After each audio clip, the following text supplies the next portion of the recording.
So we're just going through now, Brian. I'll tell you when we're in. Yeah, it says on my feed that we're streaming live on Facebook, so that sounds promising. Good, yeah. It's redirecting, so we're going in shortly.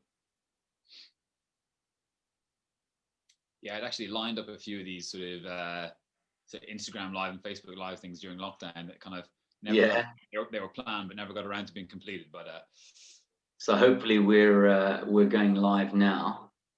We'll just see what's happening. Just wait for everyone to start to tag in. Just seeing what's happening now. We'll just wait to see what's going on. Just check if anyone's coming in yet. Yeah, I imagine there's going to be a stampede of people, obviously. We're just waiting to see. Yeah, hold on a second. What was that? What was that? Oh, yeah. Well, let's hope some of the people are slowly coming in now. And good. So we're on now. So guys, welcome. We're just going to wait for a few more people to sign and join in. And we're going to chat about, we're already on day 4 of the 12 days of Christmas. So the first day, Brian, we had our Santa charity cycle, all in aid of Shooting Star Chase Hospice. So we've raised about almost £4,200 already. So we're about £800 short of our target. So maybe we'll get a few extra donations tonight. Yeah. So that was amazing. So we rode all the way virtually to Lapland and back. So that was incredible. So 6,138 kilometers, London to Lapland and back. Yeah, knocked it out of the park. So we're just waiting, guys. If you've just joined, we're just waiting for a few more people to join, and then we're going to get started with our Facebook Live series as part of the 12 Days of Christmas. I'm just running through with Brian what we have done already. So day 1 was the Njinga Santa Charity Cycle in aid of Shooting Star Chase Hospice. Day 2, we did our recovery day after a nice long ride on the Santa ride. We did our yoga for cyclists session with the incredible Sam Edwards from Core Yoga. And then yesterday we had an awesome recipe from our team here in terms of some great recovery meals to do. And today we're going to be chatting with you, Brian. So without further ado, let's get straight into it. I think we've got a few people signed in already. So let's get straight into it, guys. So today, day 4 is part of our 12 Days of Christmas. I'm sitting here chatting with Bryan McCullough, who is going to be our top physio and bike fitter. He's also a specializing in sports physiotherapy. He is a cyclist himself and has spent over 13 years in the business, and I think knows every possible injury and issue we can deal with. So Brian, let's get started. Really, why do cyclists get injured? Well, first of all, thanks for having me on, Togo. It's been a while getting it together and lining this up, but it's really cool to join you guys and put out some nice content for all of your guys in the Cycling Academy and all the work that you've been doing as well, raising money. I really love to do these sort of events just to help raise awareness. As you said, I've been working in physio for a long time and then spent a lot of time specializing in cycling and working with cyclists, being a cyclist myself. And yeah, unfortunately, the reality is with most sports, we do get injured. Cycling is quite a unique sport and brings with it its own sort of challenges and complications. So I put together a little talk. I don't want to go too deep and too heavy. I wanted it to be sort of interesting, informal. So, it's great if you interrupt me as we go. If you've got like little burning questions, hopefully some of the guys watching tonight, if you've got questions, type them onto the Facebook group. And then hopefully Togo's going to have time to ask them at the end. He's going to read through some of your questions. But I'll go through a little bit of some of the prepared stuff, but interrupt me as we go. And I'm going to see if I can get, hopefully share my screen with you. So let's get this sorted out. Perfect. Let's get straight into it. All right.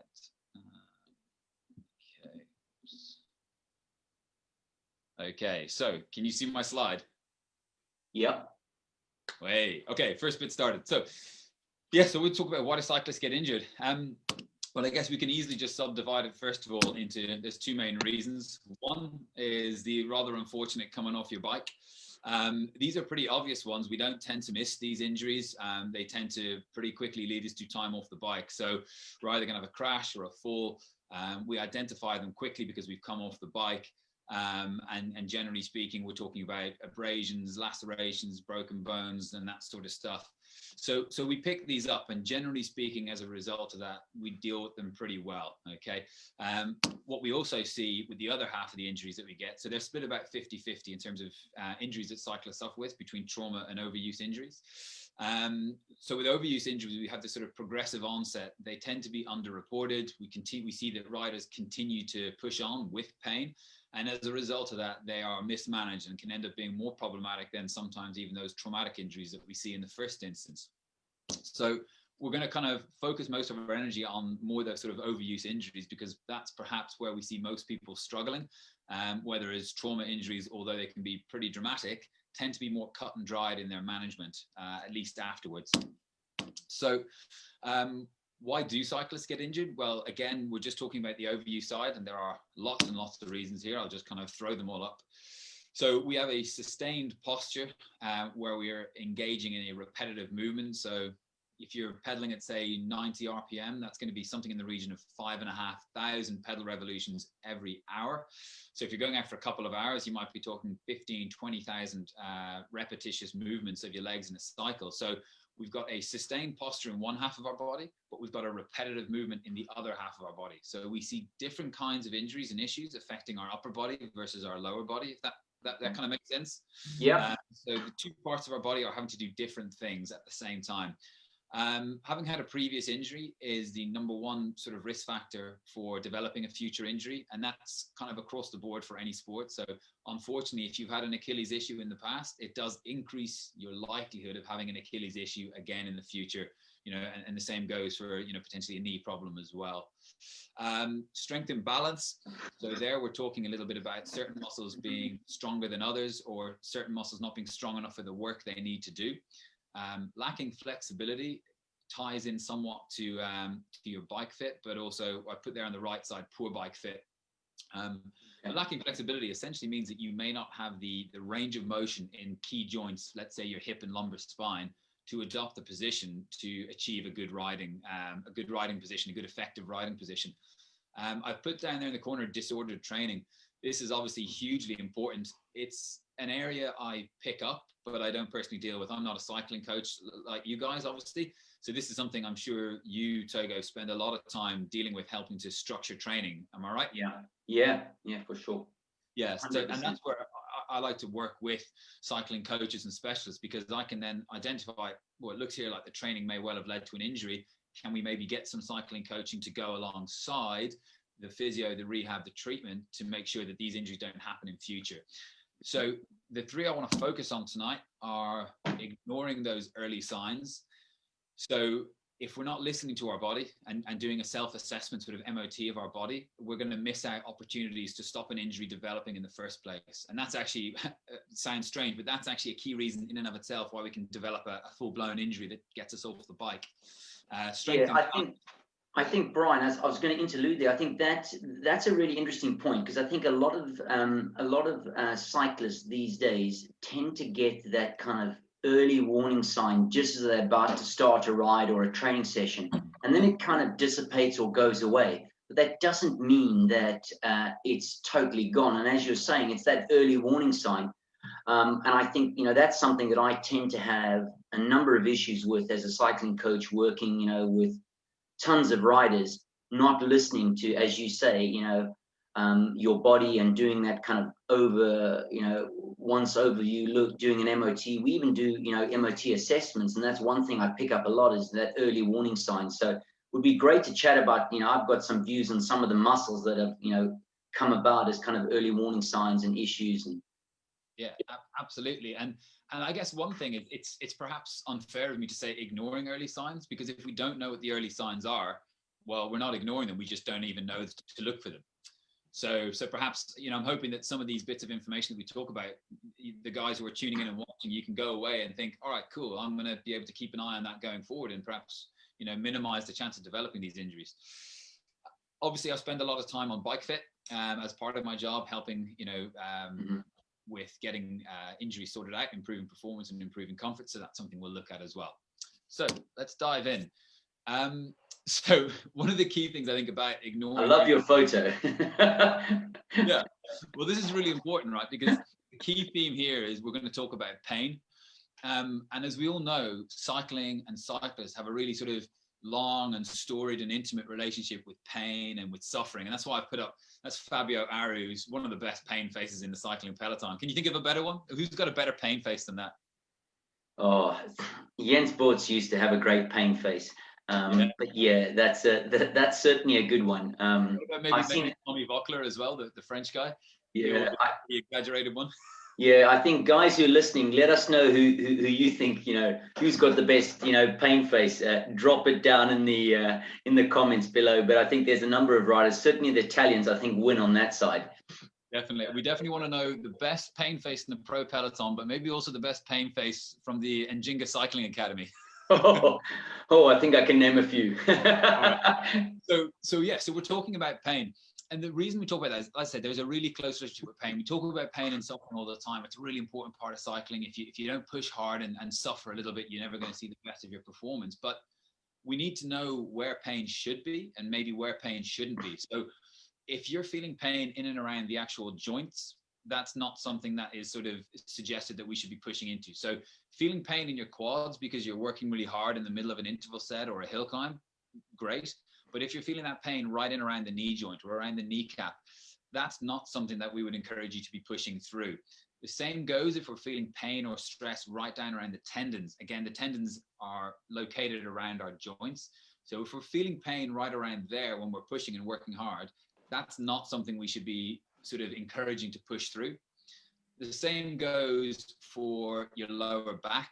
So again, if we're feeling that pain in the lower back with harder efforts, the suggestion there is not that you're working really hard, but rather actually that you've not got adequate strength in your lower back to stabilize and hold your position when you're under sort of harder efforts. So knowing where pain is and which pains you're feeling is important. I put there sort of how much pain. So the sort of pains that we'll feel will sort of grow on an incremental level. And if we're feeling sort of very, very low grade aches, these are sort of things that you want to start to take down. If they're around your joints or around your tendons particularly, and you're repeating and finding that after rides, you're constantly noticing the same area, these are things that you need to be aware of. For how long? What we're talking about there is if you feel some pain or discomfort during a ride or a harder effort, but it goes away, then it may not be as big an issue to worry about compared to feeling it after the ride, feeling it the next day. So particularly symptoms that aren't settling within 24 hours or that aren't located within your muscles that you'd expect, these are things you need to be looking out for and making a little note of somewhere, whether it's in your training plan or just in your own diary. Symptoms of tingling and numbness are a really important sign that we could be having issues compressing on nerves rather than working muscles and other structures that we would expect. So if we start to have tingling and numbness, particularly in the hands or fingers, that often comes from excessive pressure through the handlebars, or particularly around the saddle and pudendal region. Okay, I find in my practice that people just don't talk about this. And it's only when I ask, do you get any pins and needles or numbness in your genitalia or in the saddle region? They think, oh yeah, I do sometimes, but I just assume that was normal. I don't talk about it. You've got to document these things. You've got to mention it to someone, because by and large, you could be causing yourself longer term problems, but also these symptoms can be resolved. So you just need to seek the right advice to be able to address it. And generally, and Bryan, when we're talking about kind of tingling and numbness now, amongst a lot of amateur cyclists, particularly, as you get older, we have a lot of cyclists who tend to ride as a tonic, just to kind of, get stressed down and get out and improve their just general cardiovascular fitness. But what do you think, from, your findings are your kind of top 3 things that you've noticed, where people, you've mentioned a couple of things where you find tingling and numbness, but are there kind of like, would you say there's like top 3 things that you see often from cyclists, Yeah, well, I think when you've got sort of more beginner cyclists or those who are new to cycling, I tend to see more pins and needles and numbness issues at the saddle and at the hands. And the main reason for that is because they're probably not pushing out as much power through their legs. And as a result of that, they're not distributing as much weight through their legs, which means more weight goes through the saddle and more weight goes through the hands. So those are really common. And the problematic aspect of the saddle and genitalia tingling and numbness is it's seen as somewhat taboo, and people often don't talk about it, and therefore it doesn't get addressed. And as I said, the reality is that if you do discuss it and seek professional help, you can actually address these things. Like I said, getting the right bike fit and the right saddle can go a long way to solving these issues. Okay, it's really interesting because on the tingling and numbness, I've noticed when I've worked with a lot of riders, particularly if they're doing longer endurance events. So you get a rider who kind of constantly rides maybe, 30 to 50 miles on a weekend, but now he's having to ride, 100 to 120 for 3 days, on a longer ride, whether it's a London to Paris or further afield. And what you tend to find is that when they go a little bit longer than their normal ride, I tend to find that most of them deactivate their core and take a lot more pressure into their shoulders, triceps, and then into their hands. And, so you kind of, that numbness comes as a result of a certain muscle group or section of the body that's actually totally deactivated because they're not really utilizing it. And that's, I suppose, one of the symptoms is numbness from just that one angle. Yeah, absolutely. And you know what, you'll see how these areas tie in, and that's one of the themes you'll see with bike fit is all these areas tie in together. But you make a really good point. What you're talking there about is that sort of postural fatigue. And when you ramp up training and you've not got the strength to support a posture for a longer period of time or repeated bouts, you tend to find that you end up loading more weight through your passive structures, i.e. basically just straight through your hands, through your joints, as opposed to being able to use your muscles to support your body weight. So absolutely, that's as soon as you start to ride over and generally speaking, it's when people get into the 150, 200K and back-to-back day rides, that's where bike conditioning becomes dramatically more important, because at a low level of riding maybe 220K rides a week, generally speaking, baseline conditioning will allow you to get through those rides with just sort of holding your posture and position. Yeah. Once we increase beyond that, the demands require a little bit more in terms of just your strength, your core, your back muscles, your hip muscles, and things like that. So you just see much more of that. Absolutely. It's really fascinating because just, one thing to say was I found something quite interesting. I did I've been doing a lot of work with building our online programming and that, and I did a 30-day challenge in improving my core. And then I went to kind of like that level 2. So I'd done about 8 weeks of core and hadn't been riding much more than about 100 Ks, every other weekend, spending a lot of time working, unfortunately, during lockdown.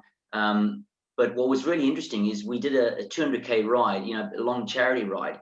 And I would say I spent a good 50 to 60% of the time on the drops. And it's the first time ever I felt super comfortable, didn't have any issues. And, I suppose that's, I can attribute that to having, the one biggest factor change was phenomenal work I was doing on my core to build stability. And I felt super comfortable. And the fatigue you'd normally get after, 100 Ks actually wasn't there because my posture was so much better. So it's really important what you're talking about. So I'm interested to hear what you've got to say on some of the other points. Yeah, and these things exactly will tie in. So just to finish up on those early signs, so starting to notice localized tenderness to a structure. So again, if you finish a ride and that your knee was sore, if you have a feel around your knee and you're feeling structures are actually tender to touch, that's a sign that the tissue is actually under stress. Again, these are early signs. If you start to see things like swelling, swelling and things like that, you're much further down the line. I put in drop in performance there. They can be really subtle at first, and often people will sort of ignore and hide and kind of push on these things until they see a drop in performance, and that suddenly becomes a real key warning sign. And often I see that with those that have a structured training plan. They don't want to divert from their training plan. They're like, I've got a training plan, I don't want to miss a session. And they push through their training session because they've got a structured block. And that can be because they got structured training, or even it's just ride with mates. And they don't want to miss that ride, or they don't want to miss that training session. And so they know that they've got this Achilles pain or this knee pain, but they just think, I've got to hit these targets. And they're actually going to push themselves further down a hole of injury that's going to take longer to get back, rather than just take the time off early, get yourself right, and then you can get on with your training. So in almost in all cases, if you push on through an injury, the time that you're going to have to spend off the bike and recovering will end up being longer. It's really interesting you say that, because I think that's one of the biggest things amongst amateur road cyclists is they don't have a whole team around them like a pro cyclist does. And they tend to kind of come back a lot faster and maybe too early from an injury or an early warning sign And I think that exacerbates some of the issues and actually causes other issues. You know, do you have like compounding issues where you see someone start having an issue in one area and it compounds and moves somewhere else? Absolutely. I mean, the key, the sort of the classic example there is where you'll see someone developing a knee issue and then very shortly developing a hip issue on the same side, where they're starting to change the tracking of their knee to get around the particular position where they're pushing through their knee that's making it sore. They'll move it differently. Then they'll start to feel hip issues where they'll feel their back as they're hitching a little bit to avoid pressing through that side. So yeah, absolutely. These things just, as I said, they bounce up and down the sort of what we call the kinetic chain. And so, as I said, if we start with an Achilles issue, that could be dealt with as an Achilles issue and get you back on your bike. But an Achilles issue could very quickly become a knee and a hip issue or a back issue because you've shifted your whole position to try and continue riding and push the power through somewhere else. So you end up sort of dealing with maybe 2 or 3 problems instead of just one problem, you know, early on. And I suppose most people think that that drop in performance is down to them not training hard enough, not working hard enough. And actually what it is that the muscles are not firing properly, or some muscles are overworking. You know, I see a lot of that in pedal technique where, you know, an overdominance of the quads with downward pressure only, where these guys are like, or girls are strong as anything, you know, riding on a flat ride, let's say from London to Windsor and back. But as soon as we say, let's go a little further, you know, literally the quads can't do any more work and it just gets worse and worse and worse. So I found also that you must probably have, you know, can resonate with some of those things, with some issues you've had where people don't use certain muscles. You know, I tend to find there's a lot of cyclists with weak glutes, you know. I mean, it's like, I'll talk about that in the strength session because that's cool. Really, there's a classic test that we look at. So I'll move on. So one of the things I recommend to cyclists I work with is the sort of idea of injury surveillance at a more detailed level, or just simply doing a weekly MOT.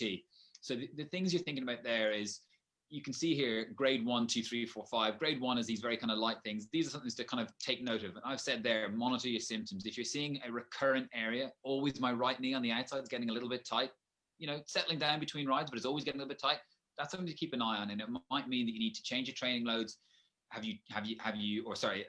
Monitor your training loads, but have you changed them and start to assess, has something changed that's led to this? You know, did you get a new bike, change a setting on your bike, new pair of shoes, these sorts of little subtle things, and just get on that really quick and start to think, has something changed? Why have I started to develop this lateral knee pain? You know, or have I suddenly gone into a new strength session or a different type of training session? As we work our way down, you can see the required treatment sort of increase, and then the time off the bike suddenly arrives, and then time off the bike increases and the level of investigations increase. And all of that is the direction we don't want to go in. So early monitoring keeps things really simple.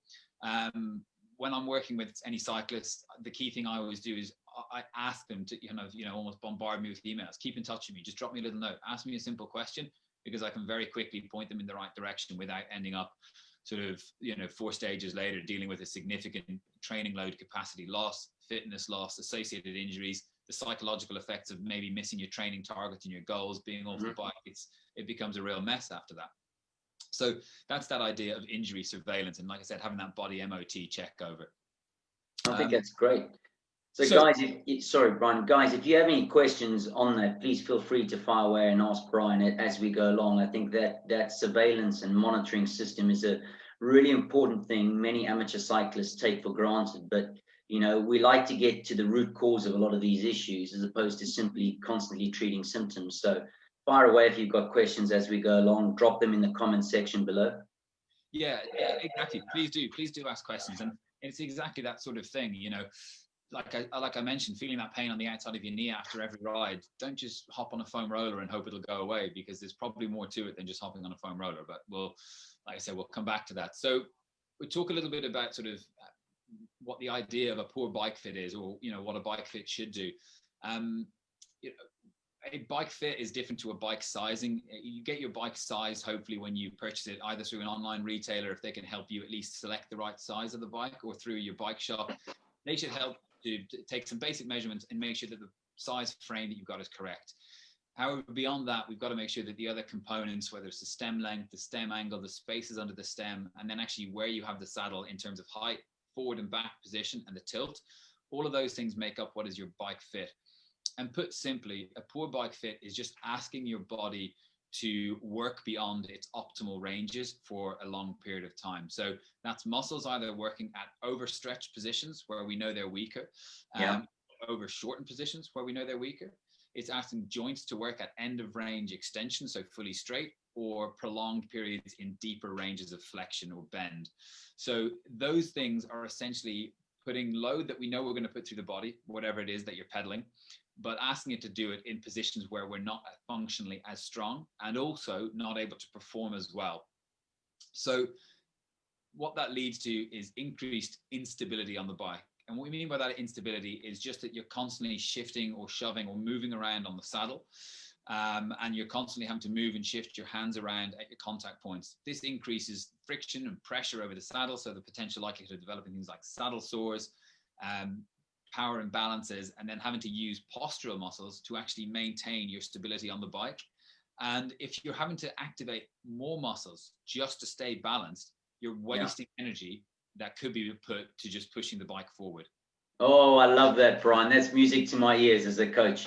You know, we want less energy elsewhere, only the cycling muscles working and driving the power into the pedals, you know, to keep you going. So just imagine that your position on the bike is requiring you to stretch to reach something, to hold yourself up, to shift yourself from side to side, to stop yourself from falling over. All of these things create a demand on your body and on your resources, so your fuel and your energy. And all of those things are not supporting you going forward or forward more quickly, which is generally speaking what we're looking to try and do, either improve our efficiency or improve our speed. So that's really why your bike fit is so important to your performance. The other side to it is those structures that are put on a really stretched position or a really shortened position for a long period of time will gradually start to complain about being in those positions. So we'll start to notice that they put stress on the tendon or the muscles aren't working as well. And what that starts to do is just lead to these muscle imbalances that we're going to talk about next. On one end, actually, the picture I threw up here of this guy, these guys have essentially swapped bikes. So the small guy's riding a big bike and vice versa. I love it. It's a great one, actually, because it just shows a poor bike fit in a really cramped position can really affect your functional breathing capacity. So if we're in a position that's really cramped and we're not able to actually get good expansion of our lungs, well, we can't breathe very well. And we all know that oxygen is pretty much our key sort of limitless sort of fuel source to keep going. Our aerobic capacity is built on being able to get lots of oxygen into our lungs. So, you know, our VO2 max numbers, etc. So if you can't breathe efficiently, you're not going to be able to keep the engine sort of fueled. So it's a really important thing that I think lots of people will overlook as, you know, does my position actually allow me to breathe well? Do you ever talk about that with your riders?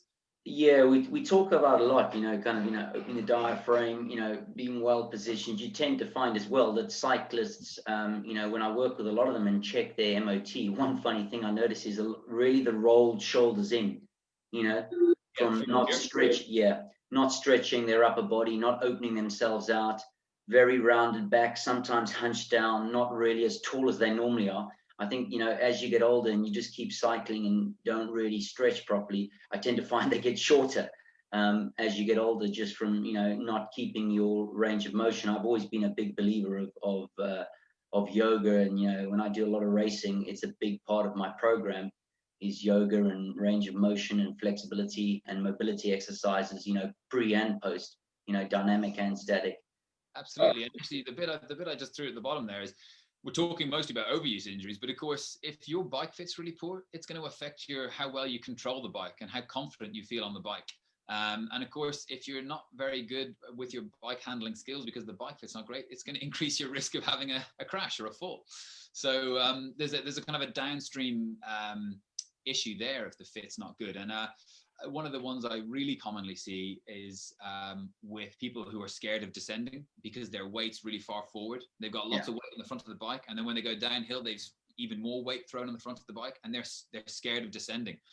And the reason they're scared of descending, they think it's because they're afraid of going downhill, but actually it's their bike fit is tipping them over the front of their bike so extremely that they're just unable to control it. They feel really unstable. And I've seen, you know, amazing changes in a rider's confidence just by working on bike fit. Suddenly they're more balanced on their bike, and then I can go down hills and I'm not scared. I can brake because instead of gripping the handlebars and my knuckles are white, I'm gripping so hard I don't even want to touch my brakes. And of course, we need to be able to have nice relaxed hands and touch our brakes to get really good control. So it's incredible. Like, you know, I'll tell a little story quickly about when I was racing, and I suppose some amateurs would have had this before. I had a client who was a pretty wealthy client and managed to get one of the ex-team Movistar Pinarello bikes.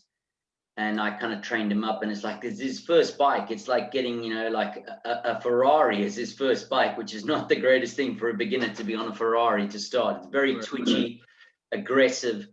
And nonetheless, after a few years, he'd had enough of riding, wanted to upgrade, and said, look, you know, do you want the bike? You know, I'll give it to you for nothing. I was like, yeah, I'll take it, you know, thinking it'd be great. So I jumped on, you know, what was a 56 frame. I was a 56, thought it was fine. Started racing, reduced the stem from 110 down to a 90. Wanted to go less, but it was already twitchy at 90s. And I did my first year racing. And I remember getting dropped around the 90K mark, and I just didn't have the power, and I couldn't understand. I was like, I just don't have it, but I've done all the training, I've done everything. And what it was, I actually later looked at photographs of me during the race, and I was like, oh my God, I'm so like, this just doesn't look like me. I look really uncomfortable on the bike and super fast stretching. And what I did was I actually went to frame size smaller, you know, from a Pinarello Dogma at a 56, I went down to a 54 S-Works, and it made a massive difference. My power shot up 10% straight there and then, just in that one change and a proper fit. 10% it went up, and when I did the race again that next year as a benchmark, I never got dropped at that same zone.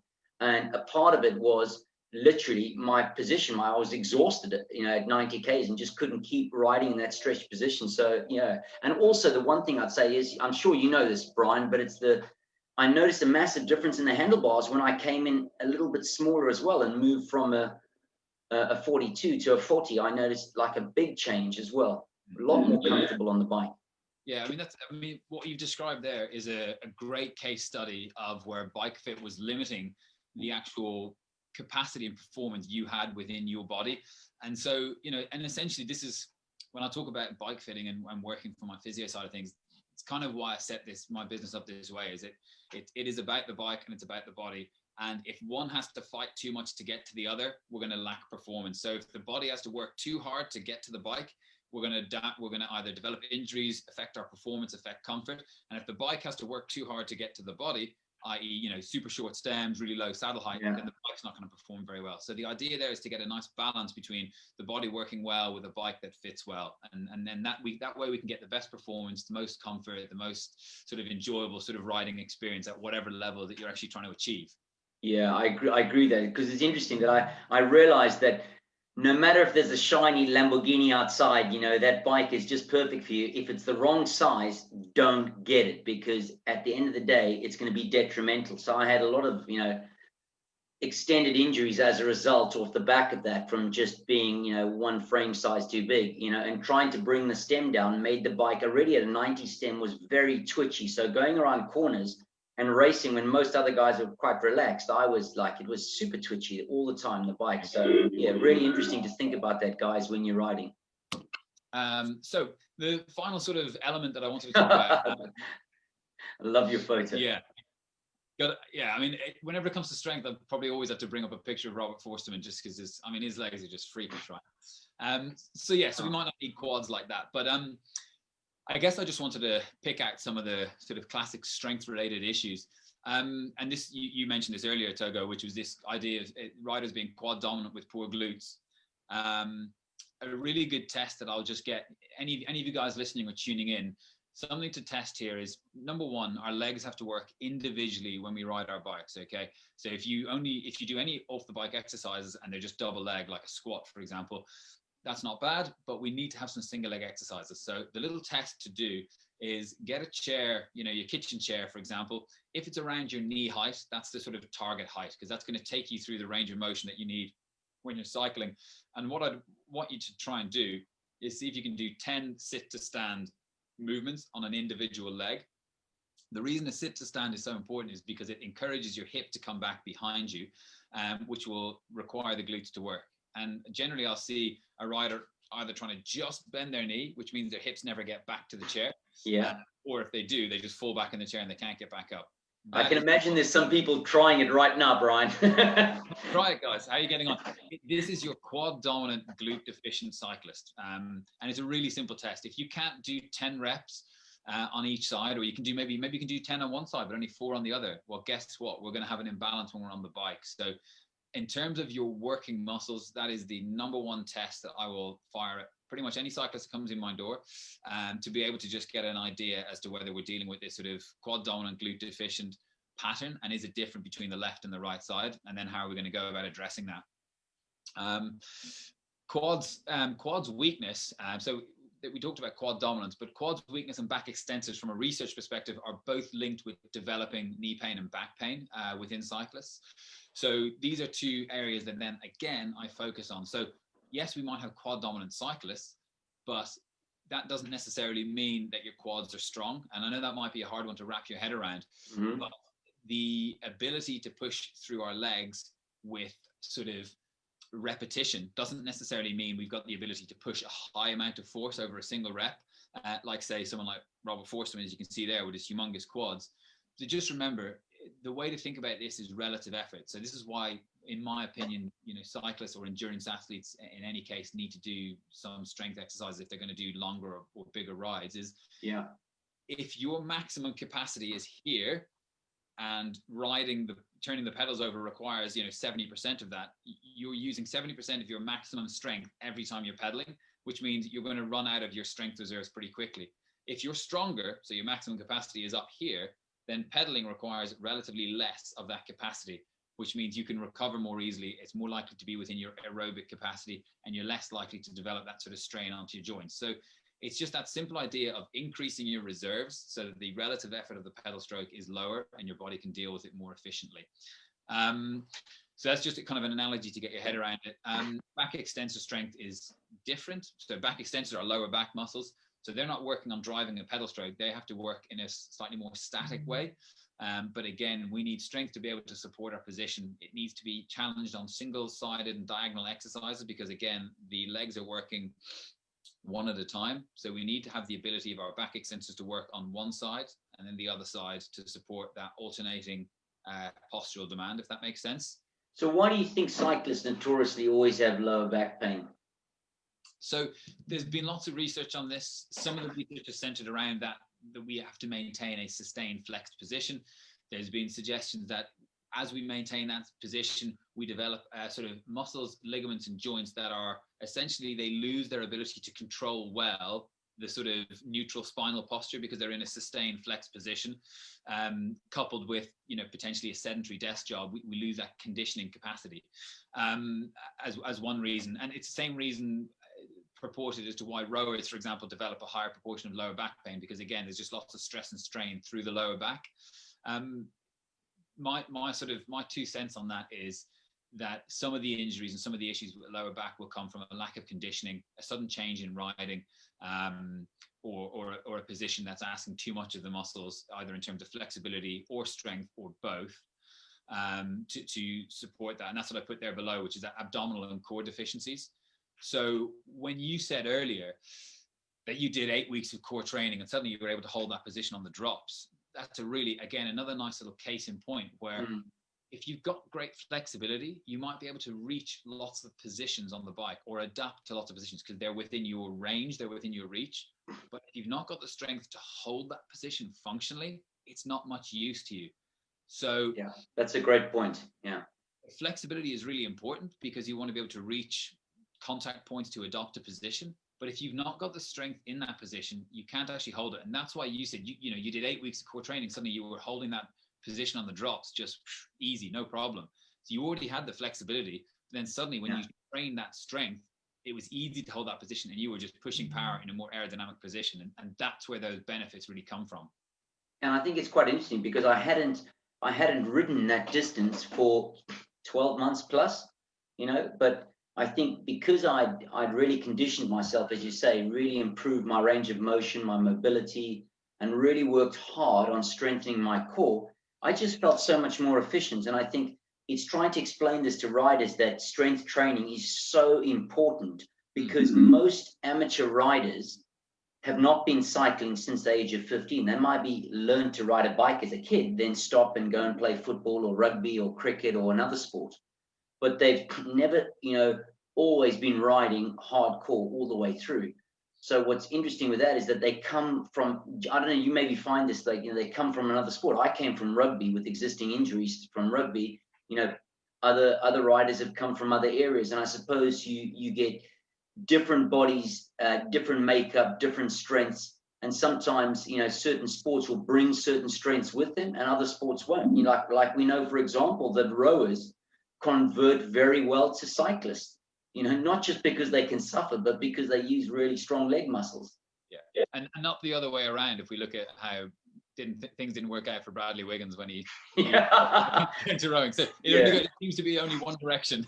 Yeah, exactly. If you're watching, Brad, I'm sorry about that, but indoor cycling didn't work. Come see Bryan for a new fit. So and I guess the final thing was to think about strength is if you're doing these exercises, you're looking to do strength exercise, they've got to be activity specific. And that's what I was mentioning at the top there, which is, we've got to pick single leg exercises, target the muscles that we need. So particularly the glutes, hamstrings, quads, calves, yes, up into the lower back as well, but in the positions that you need to use those muscles. So there's no point in strengthening a muscle that in a range of motion that you're not going to use it on the bike. It's, there's no point, but perhaps your time is better spent elsewhere. So pick exercises that are going to put you in positions that will allow you to load up the strength challenge for muscles that you're going to use when you're on the bike. And the importance here is that the kind of sets and reps that you target are going to be super, super low so that we can actually get into that sort of strength building range. I often hear a lot of cyclists tell me they've done a strength session on the bike. And while I'm not going to argue with them too much on the semantics, a strength and conditioning coach would pretty quickly say, well, okay, sure, a relative strength session on the bike, but that's not strength training. Strength training is sort of 6 to 8 reps in a set, absolute maximum effort. And we're never doing 6 reps pedaling on a bike. Yeah, no, it's so true. And one question we've got, Bryan, is Simone's just asked, bike fits seem disproportionately costly, especially when you don't own a top-end bike. How do you know the person fitting you really knows what they're doing? Wow. How do you read between the minutiae? Who are the good guys? Before you're going to lay your money on the table, get in touch with any fitters that you think you might want to sort of engage with and find out what their background is. If your issue is that you just need to get some general advice on getting your seat height and your overall position, have I got the right bike? What can I do to improve it? Then, fine, you can see a bike fitter if they've got adequate training to do that. If you've got an injury related problem and you've had a bike fit, but the bike fitter maybe didn't have experience in dealing with injuries and being able to accommodate your fit for a previous injury or injury history, like you said that you've had injuries from rugby, then someone who's got experience with injuries and injury rehabilitation can help. But I would encourage anybody. I mean, I don't try and if someone has any questions or queries, I'll back and forth emails all day to try to help explain what my process is like and how I go about it, so that someone can be reassured or otherwise that they are about to see the right person and make their money well spent. Doing a good background check. And with the internet now, it's pretty easy. You can go online, you can look at someone's website, you can look at someone's Google reviews, you can send them an email, you can give them a call. So do all those things before you put any money down and get a bike fit with any person. And I also tend to say that when looking for a bike fitter, generally you want someone who's a cyclist, understands cycling, who's involved. Not every bike fitter is a cyclist per se, might ride recreationally, but or either races. So one thing I thought was interesting is I understand where some riders come across worried about doing a bike fit, because if they're buying a bike for 1,500 quid, and let's say a bike fit could cost up to 300, that could be anything like 15 to 20% of the cost of the bike, and people go, well, I'll just spend that on extra kit. So it's that I think for me, when I first started, I was a bit like that. And I realized that actually when I had my first bike fit, it was priceless, literally priceless, because it gives you so much valuable input. One was that, I needed to make certain tweaks, and actually the saddle I was trying to use was causing more damage than it was good. Handlebars were wrong position, wrong setup. And, you know, after all the changes I made a massive difference. So That's just another thing. So the person who asked the question is, ask any of your other friends who ride, if they've had a bike fit, and get their views and opinions as well, because there will be a big variance of opinions. And the problem is, you could ask 3 people who've had a bike fit, and they could all say, no, it was total rubbish. Then they may have seen either a bad bike fitter or a not very well trained bike fitter, and then suddenly the opinion is bike fit's terrible. It's a bit like saying, oh, is it worth seeing a cycling coach? Well, if you saw a bad cycling coach, that person's experience may be, nah, cycle coaching is rubbish, it doesn't help. But if you saw a good cycling coach, it transformed your riding experience. So it is very individual, but, you know, ask other people who've had experiences of what it can and can't do. But yeah, absolutely. I see people for bike fits on commuter bikes all the way up to, you know, very, very expensive bikes. And, you know, I do get the fact that the percentage cost is higher, and buying nicer kit for your bike will always be, for all of us, myself included, will always be more attractive than spending it on stuff. It's like, you know, asking someone to do strength exercises instead of spending more time. And are you doing that now, Brian? Are you doing that virtually now as well? Or are there ways to do that virtually now to a certain degree, or? I do physio consultations virtually. I do bike fit virtually, but it's a very difficult sort of topic. I offered it as a sort of a needs must when we had full lockdown and people could not get any access and they just needed some advice. I had people send videos. You know, you need quite a few things. You need to be able to video yourself on the bikes. You need to have a turbo trainer at home. You need to be able to video. Then I need to analyze the video. That's easy. And then we go through a call together, but you need to be able to be happy with managing, you know, a couple of simple tools and making changes. So there's a lot of things that rider would need to be able to do for a virtual bike fit to work. So if someone asks me about a virtual bike fit, I'll always chat to them, say, okay, have you got a turbo? Are we able to get some video feed? Are you happy with making some adjustments in your bike for some simple things like that? And if yes, then we can do it and it can help. But now that we're not in lockdown, unless someone's desperate to get some help and there's nobody near them they can help from, virtual bike fit can be useful. But for me, it's not frontline. There is so much that's necessary and gained from the face-to-face area. And now that we've got all our processes in place for COVID restrictions, we can be back practicing, which is a relief for me at least. And do you recommend? There's a couple more questions here, but I know we've got a few more things. So I'll ask one more question, then we'll keep going. Far away. Yeah, Simone asked again before I move to the others. Can you demo the seated glute test, or would you like to send me a video later? She wants to put you to the challenge. For that. So let me see if I can. I'll move my bench back and see. Yeah. See if my stone cold legs can manage a sit to stand. This could be interesting. This will be fun. All right, here we go. There we go, guys. This is live. We are doing it effective right now. So we got our bench, our chair here. I will note, I did say about knee height. This is like mid tibia. So I'm up for a big challenge here. So what we want to do, we want to stand in front, make sure the chair is well behind you so you can test it on 2 legs first. Right, I got the chair behind me. I'm happy with the distance. I'm going to take my other leg off the ground. I'm going to sit to touch and stand back up. I'm not doing 10. Okay, perfect. So you got to test it. But that's what you want to do. Try to get the chair about knee height, and you're going to sit to touch the chair. You don't want to sit down completely if you can avoid it. If you can't, it's probably because your glutes are weak. Okay, cool. That's perfect. I think that's a great one to try, guys, is the glute test. And don't forget to try both legs, guys. You might notice a difference in how many reps you can do. Aim for 10 reps. Brian was mentioning that earlier. Cool. Brian, do you want to continue? And then I'll got a few more questions for you later, and then we'll fire away again. Cool. Yeah. So I mean, this is just my summary slide. So these are just kind of these just kind of tie up all those pointers on reducing your injury risk. I don't talk about injury prevention so much as I talk about reducing injury risk, because injuries happen. Unfortunately, it's a fact of life. So we can do things to reduce our injury risk. So avoiding sudden changes in training load. And we've seen lots of issues with that during the year with lockdown and COVID. People have been able to get on their bike and suddenly they've had a dramatic increase in training. It can really fire off lots of injuries, or a sudden reduction in riding, same thing.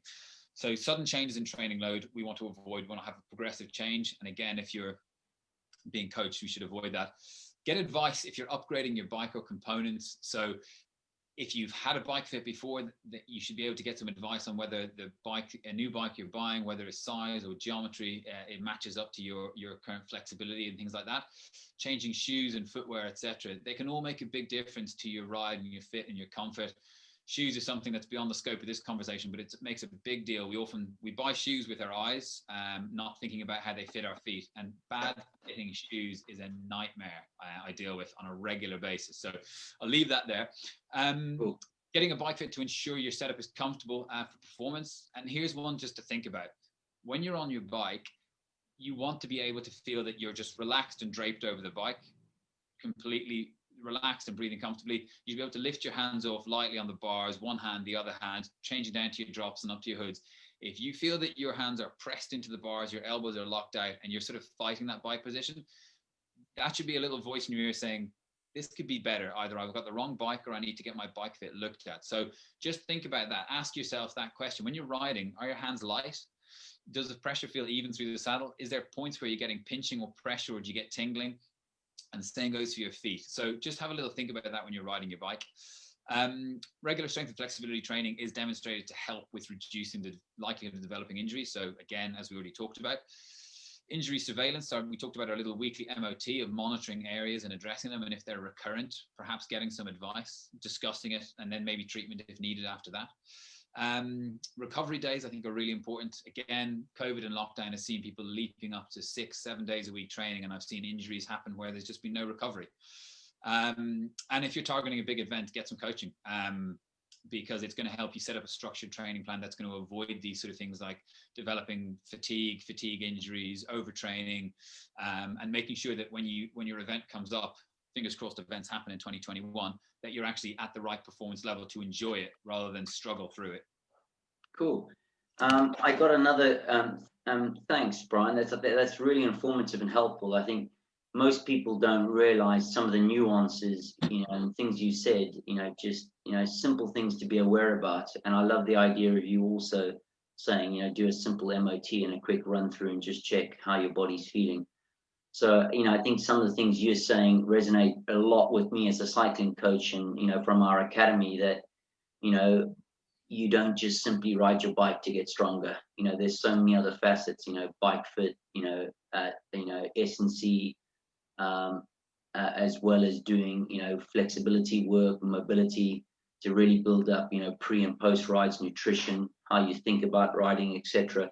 Now, one thing I wanted to ask you a little bit more was, one of the other riders has asked a question here. Which post-ride stretches would you recommend to help avoid injury? There's a lot there to go with. What about your top 3 to avoid the most common injuries? I'll be okay. Full disclosure, I am not the biggest proponent of post-ride stretching as a way to avoid or prevent injuries. The evidence within the research looking at cycling and sport more broadly doesn't support that stretching should be the top of the list for things to do to avoid injury.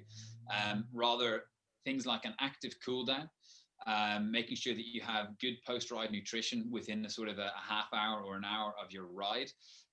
Other strategies, whether it's kind of hopping into an ice bath, rather unpleasant, or compression leggings if it's for your legs in terms of for that side of things. But actually stretching, I'm not saying don't stretch, by the way, so don't kind of misread me there. I personally quite like how certain stretches feel, whether it's for my hip flexors, because I've been flexed for a while, but I don't encourage people to stretch to avoid injuries. Stretching can feel quite nice from having sustained a position on your bike. So to answer the question that way, I would say to you that after a ride, the top 3 stretches I will do will be my hip flexors. So at the front of the hips, and I can kind of do a quick sort of demo of how I might go about that. But hip flexors, I might come into this position here where I'm in a split lunge, and just to get a nice stretch to the front of the hip there. So number 1, I'll open up my hip flexors because I've been riding on my bike this position for a couple of hours. Number 2 will be a stretch to my quads. So again, just simple, heel up to bum, making sure my knees are level and my hip is open. And then number 3 will be a calf stretch, which you won't be able to see, but just simple, heel out behind, leaning against the wall or leaning against your bike, heel down onto the floor in a straight line. So those are the things I will do after a bike ride because they feel quite nice. But just to reiterate, there's not a good body of evidence to support that that's reducing injuries or anything of that sort or of that nature. Okay. And in fact, stretching is often something that people go to when they feel a bit of a niggle or an injury, and it's often not the answer. But that's my 2 cents on that. Cool. I think also you tend to be more, so, in doing a lot of our coaching, we tend to work a lot more on, instead of treating symptoms, identifying the root cause. So we spend a lot of time at the academy kind of identifying where that's coming from. Generally, as you say, if you have a calf injury, if you have a calf niggle or something, is it actually a calf? Could it be the fact that it could be actually referral pain actually coming from, your arches, or, not stretching low down if you have high arches, or the wrong shoes or the wrong support, or there's so many possible scenarios that I think, working, with people like you as we do and other experts, allow us to kind of make a better informed decision back to our riders. And I think that's really important, as we go forward, is getting to that root cause. Yeah, and I think just to tie up on that point is that we will feel what people describe as tightness. The classic, the one I hear probably the most is my hamstrings feel tight. I would say probably 80 to 90% of my patients or clients who say their hamstrings feel tight do not have short hamstrings as the root cause of why they feel tightness. So just remember, tightness does not mean shortness, and therefore the solution is not always stretching. In more often than not cases, there's either potentially referral pain, there's some hamstring strength weakness, there's some glute strength weakness, and we can do better. We can spend our time on better things or more effective things than just stretching it. So that's my kind of final 2 cents on that, is that tightness does not necessarily mean shortness, and therefore don't just stretch every tightness that you feel, because it's probably not the solution. Okay. And one of the other participants here, Mark, was just asking, one of our riders was asking, he was talking about complementary sports, that, whether golfers go and do surfing and vice versa. Do you think there's a sport that would complement cycling that you could do as in terms of cross training? Yeah, not running and swimming. I'm joking. I used to do triathlon, so I'm joking. Actually, I'll be honest with you. My number one favorite complementary sport for cycling is rock climbing. I used to do a lot of this when I lived in Bermuda. And the reason I found it phenomenal was that rock climbing, or good rock climbing, prioritized good flexibility, lots of upper body strength challenges, lots of strength endurance holds and positions, lots of muscles that I didn't get to work on the bike. So kind of balance things out. And also it prioritizes maintaining a low weight, so not being bulky. Oh, we like power to weight. And exactly, so power to weight on rock climbing was really important. So there was some nice synergy, but also you worked on other things that were really important. So I did a lot of rock climbing to support my cycling. It's not a very common one that people kind of throw out there. There are lots of other things that are great in terms of supporting your cycling. I tend to think that if you just think that you're loading up your back in a flexed position and hitting and kind of pushing through your legs, then things that will do the opposite will be a nice balance. So swimming is really nice because it unloads your joints and it generally puts you in an extended posture and position. So at least that part of triathlon is pretty good. Do we not also find that, one of the things I have to keep reminding cyclists is that we're in a sport that essentially is fantastic for age as you get older, because it's low impact. It's not as jarring as running, but yet we do have issues later with bone density and other issues, because we're not doing enough resistance training, to keep ourselves strong. So, are you a big proponent of, with a lot of your patients, of getting them onto a strength or strength training program? In other words, strength and conditioning, i.e., off bike work. Big time. So yeah, there's a good amount of evidence that supports that. There was research done on elite athletes that cyclists or cycling only athletes developed a higher rate of osteopenia, which is the start of bone density loss and then into osteoporosis. So we know that cycling in and of itself doesn't develop enough stimulus for bone density development and maintenance later in life. So it's another reason why, if we're kind of sort of middle or later age cyclists, that strength training is really important as well. And so yes, we said sports, other complementary activities. Just for me, number one, strength training. If you've got access to a gym or not, simple equipment at home, it doesn't need to be very complicated. Strength training has benefits for your general health beyond that which is cycling, and will balance out that potential of the bone density loss, which is a really good point. Because it's quite interesting. I know we'll wrap up now. I'm very grateful for your time. Just a couple of things to say on the strength training, Bryan, is that we're a big advocate of getting heavily involved in strength training. And I know, do you tend to work with, one question I'll ask is, do you tend to work a lot with your patients when it comes to, do you only get them strength training in the off season? Because this kind of cycling mentality of like, I will only do conditioning or stuff in the off season, so they literally could ride the whole of the actual summer, not do any form of strength training, and actually by the time they do it in the off season, it's actually too late to get better impact. So how do you advise some of your patients, I suppose, dealing with kind of and I know there's a lot of answers to this question, but just generally speaking, how do you deal with your clients in terms of getting them? Do you try to get them to do it as part of their program? Because I think cyclists are quite lazy when it comes to kind of doing off bike work, because they just want to get on their bike and ride. 100%, and we all are. I'll keep it simple. And again, within the research literature, it's pretty clear that optimal in terms of strength training for building strength will be 3 times a week. There's a real difficult balance between maintaining 3 times a week strength while riding your bike. So generally speaking, off-season building strength, I will get most to do 2 sessions a week, and encourage riders to maintain 1 session a week of strength training during the kind of on-season or summer season, whenever you're riding more. You're absolutely right. During the summer, anytime you've got time, you want to ride your bike if the weather's good. But let's face it, we're in the UK. The weather's not always amazing, even in the summer. And we tend to be on lockdown more than anything. If we're being honest, we can all still fit in that 1 strength training session. So for me, off season, 3 if you can balance the sort of training load adequately. But if you've got a full-time job and you're trying to ride quite a bit, 2 is probably more realistic. So 2 sessions a week of strength in kind of off season, as it were, and then once a week when it's kind of summer or on season if you're racing. Okay, cool. I think one thing, guys, to remember as well, when Bryan and I were talking about this a little earlier, is to remember that it's about, because we have 2 legs and we're pedaling, and each leg can drive different power dependent on various factors, as Bryan was mentioning earlier. So try to think about doing single leg work.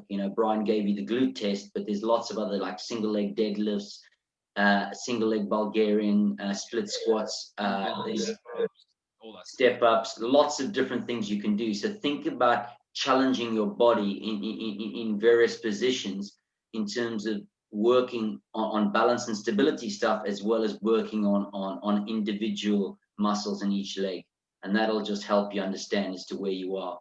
One final question, Bryan, I had pretty interesting question. So one rider's asked, would you be willing to come down to London and do a range of bike fits for some of our riders? I think this rider's suggesting that we will definitely welcome you. You can stay at our place. You can do it at you can do the bike fits at the academy. So is that something you might be interested in? Could we get you down one weekend? Absolutely. As soon as London's not in tier 3 and we've got less, as soon as we've got less COVID to deal with, I'm more than happy to. I kind of love to kind of set up sort of 3 or 4 bike fits, come down Saturday, and even do a workshop together with you guys in person. It would be so lovely to think that we could do something like that. But absolutely, I can arrange that. We can do a group session where we kind Perfect. of so, Well, why don't we plan that as the next thing to get you down to London when things calm down a bit, and do that. So guys, I just wanted to say, just as a wrap up, a massive thank you to Bryan. He spent a long time in the business. He is a cyclist as well, done lots of various challenges all over Europe. The last time he was texting me, he was climbing Stelvio, one of the passes in Italy. So it's been great to have you with us, Bryan. I know all your background as a sports physio, as well as a bike fitter and cyclist. We're very grateful for your time tonight. So thank you very much.